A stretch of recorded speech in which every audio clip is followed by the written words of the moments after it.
from Leeds, Grenville, Thousand Islands and Rideau Lakes. In the latest conflict of interest from a government of serial ethical lawbreakers, the Prime Minister wants his buddy Mark carbon tax Carney's company to be in charge of $10 billion of Canadians' pension dollars. Now, he doesn't want him to be subjected to any of the conflict of interest rules. All the power, all the money, none of the accountability. After 9 years of this NDP Liberal government, taxes are up, costs are up, crime is up, and time is up for carbon tax Carney and this Prime Minister. Why don't they just call a carbon tax election? The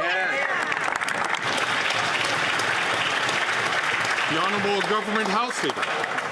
Thank you, Mr. Speaker. Another week, another tired line from the Conservatives. When it comes to Canadians who disagree with their vision of the country, instead of allowing for that disagreement to happen, they attack them personally and try to bring them down. We have seen this time and time again from Conservatives, whether it's the news media like CBC or CTV, or whether it's eminent Canadians who give of themselves. The Conservatives only have one objective, and that's to tear down Canadians who don't share their beliefs. Thank you, Mr. Speaker.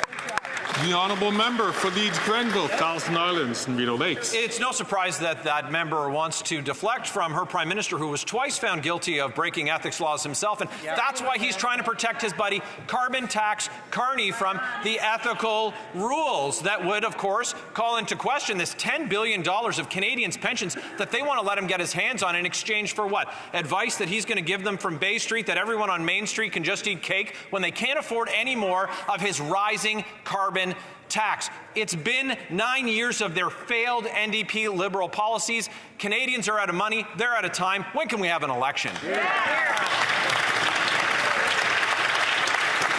Before the Honourable Minister takes her spot, I did hear a comment out of turn. I think it was from a minister. I couldn't figure out who it is, but I'll ask members to please, again, don't take the floor unless recognized by the chair.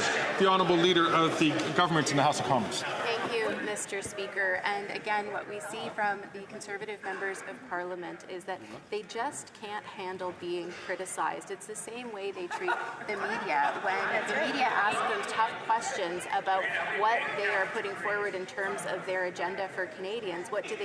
They attack them. This is what they do with the media. This is what they do with eminent Canadians. This is what they do with any Canadian who doesn't share the vision for Canada. Mr. Speaker, we should be talking up Canada. We should be talking up Canadians instead of talking them down like the Conservatives. Yeah, good answer. The Honourable Member from Calgary Nose Hill. Mr. Speaker, first the Liberals announced that Mark Carney, the chair of Brookfield, a $1 trillion corporation whose interests span the entire federal government, would be setting Canada's economic policy.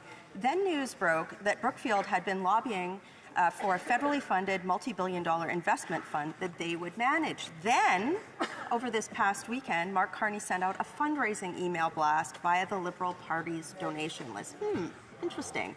Did the Liberals or Brookfield clear any of this with the lobbying commissioner? The Honourable Leader of the Government in the House of Commons. Again, Mr. Speaker, what we see from the Conservatives is when there are Canadians that don't share their vision of Canada, they talk them down. They try. Invite the Honourable Minister to start again, but I'm going to ask members, please, again, do not take the floor until they're recognized by the chair. The Honourable Leader of the Government from the House of Commons from the top. Thank you, Mr. Speaker. It's okay. I understand this response makes them uncomfortable because they know it's true, Mr. Speaker. Right. But when it comes to Canadians who don't share their vision of Canada, what do Conservative members of Parliament do? They talk them down. They try to bring them down. They don't like having people push against their agenda. They don't like it when they're asked tough questions, or when smart, intelligent people don't share their vision of Canada, they try to take them down instead of having that debate. Thank you. That's right. Good answer. The Honourable Member from Calgary Nose Hill. Grifols, a big pharma company, recently gained approval from Canadian Blood Services, which is regulated by the Liberal government, to acquire Canadian plasma resources, a critical source of blood products for Canadians. But this summer, reports said that under this contract, Canadian blood plasma products could be sold abroad for profit by Grifols, something that could jeopardize supply in Canada. Guess which company has been in takeover talks with Grifols this whole time? Brookfield. Is that why the Liberals didn't clear Carney with the lobbying commissioner? The Honourable Minister of Health. Mr. Speaker, Canada is known everywhere in the world as being absolutely one of the best jurisdictions to manage blood supply, and that is something that we are absolutely committed to continuing. I think that casting aspersions and trying to manufacture things is something we're used to on the other side, but that reputation that we've won hard-earned to make sure that when Canadians need blood that it's there for them and it's there for them safely is something that we're going to continue unabated to be committed to. And ask the honourable member from St. Margaret's South Shore, please, to he's been keeping his voice down, but it's been regular, so I'm just going to ask him to please not do that.